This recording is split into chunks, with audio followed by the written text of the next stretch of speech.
You can do anything, but you can't do everything. What's up everyone, Coach Tony from Bonvex Strength, and today I'm going to talk about something that ends up frustrating a lot of lifters and a lot of people who are into physical training and exercise, and that's trying to get good at too many things. And there's that cliche saying that you can do anything, but you can't do everything, because you're not going to become world class at any one thing if you're trying to become world class at many things. And this is especially true when it comes to exercise and especially strength training, because you can only get good at what you're training for when you recover from what you're training for. And we train a lot of power lifters. That's an example of something that's incredibly specific to train for. And you get really, really good at squatting, benching, and deadlifting really heavy. And there doesn't have to be a ton of variety in that kind of training, and therefore it's pretty simple. It's not easy, but it's simple to get good at powerlifting because you don't do a lot of other stuff. You do a lot of weightlifting and you do a lot of bodybuilding style exercises, but you're not going to do a ton of plyometrics and jumping and sprinting and things that an athlete would do. You're not going to do a ton of conditioning, like going for a run or riding a bike or something like that. You're not going to do a ton of stretching and trying to improve your range of motion like you might see like a dancer do.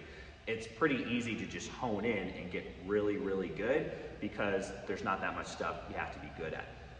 Not everybody wants to be a specialist. I totally get that. And we train a lot of people who use strength training as a means to get better at something else.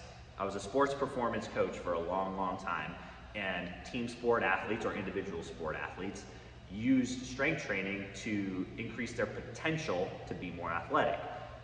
In that case, they didn't have to be that good at lifting weights. They just kind of needed like a minimum competency.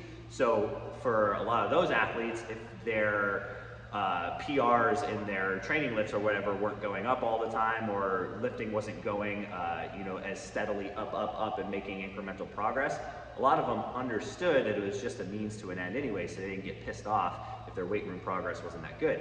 However, there was occasionally team sport athletes who really fell in love with lifting, much like I did when I was a baseball player, and they'd get really frustrated if they weren't making the progress in the weight room that they wanted to make.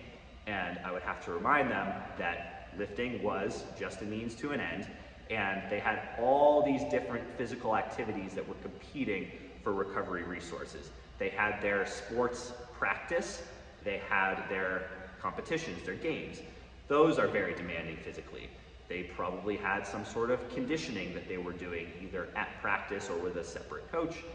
Many of these athletes would have an additional speed coach, as if strength training didn't have a pronounced effect on their speed.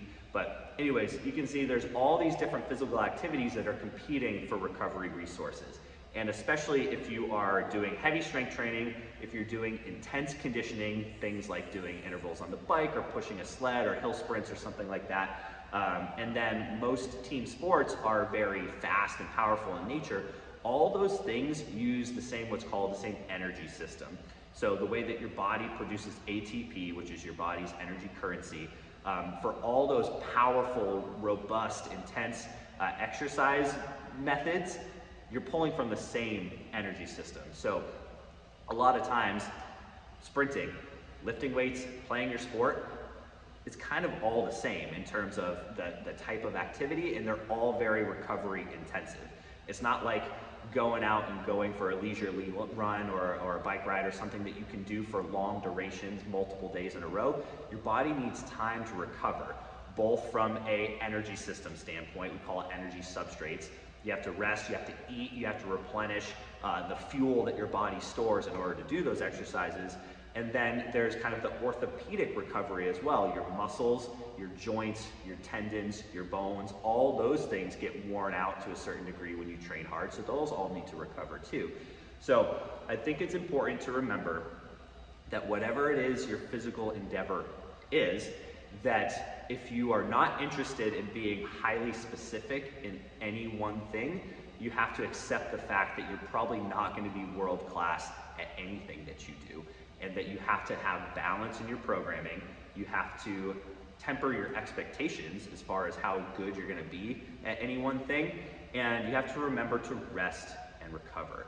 If you find that you're just not feeling good, that your performance is really slipping in one or more of those physical endeavors that you like to do, it could be your body sending you the signal that you've got to slow down, that you've got to take more time to rest, you got to take more time to recover, and you got to maybe pull back on the throttle on one or more of those physical endeavors that you're going for. If you ever look at like a mixing board that you know, like a sound engineer would have, and it has like all these faders, you can't push all the faders up all at once. The sound is going to be shitty, it's going to be muddy, and you're not going to be able to pick out, you know, individual frequencies or individual tracks or instruments or whatever.